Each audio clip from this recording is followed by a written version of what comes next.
Had a routine mammogram. I had just about decided to postpone my appointment, which I never do. I always go every year to the day, but I almost postponed my appointment because we were moving my mom from a place in Auburn to an assisted living here in Huntsville. Her husband had passed away. I went to my mammogram. My appointment was basically like it had always been. I went home and I thought everything was fine. In fact, I called my husband. I said, "We're good."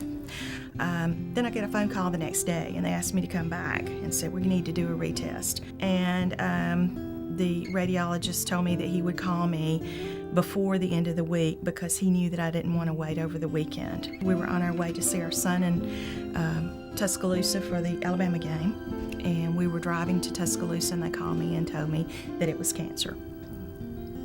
In fact, I was mad. I had been eating right. I had recently started my own little business. Of course, it's never a good time, but it was definitely not in the cards, and it was not what I'd expected at the time. Obviously scared. I had a wonderful staff, a wonderful group of people to help me. They were very kind and they understood that obviously I'd never been anywhere near radiology before. I didn't know what to expect. My radiation oncologist, Dr. Falkenberg, was very, very welcoming and very kind, and they basically just gave me an idea of everything I was going to be experiencing in great detail, and then when I went in for the actual treatment, it wasn't such a big shock or surprise.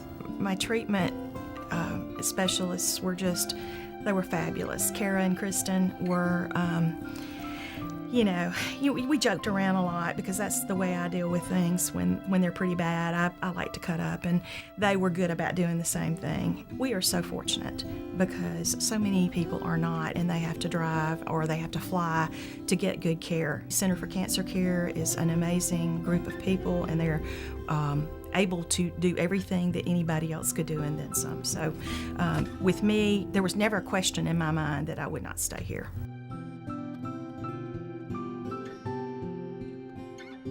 So I celebrated, I spent that weekend at a 5K. So some friends of mine and I went and did that. It's like Dr. Falkenberg, I told her what I was going to do and she kind of looked at me like, what? I walked the race. I didn't run the race.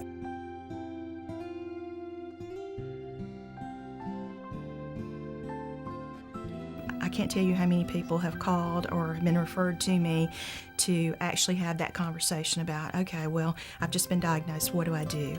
Every time that they have a goal that they've passed, to appreciate it and celebrate it, and to know that it's just a really short blip in their life, and that things will get better, and they will be better.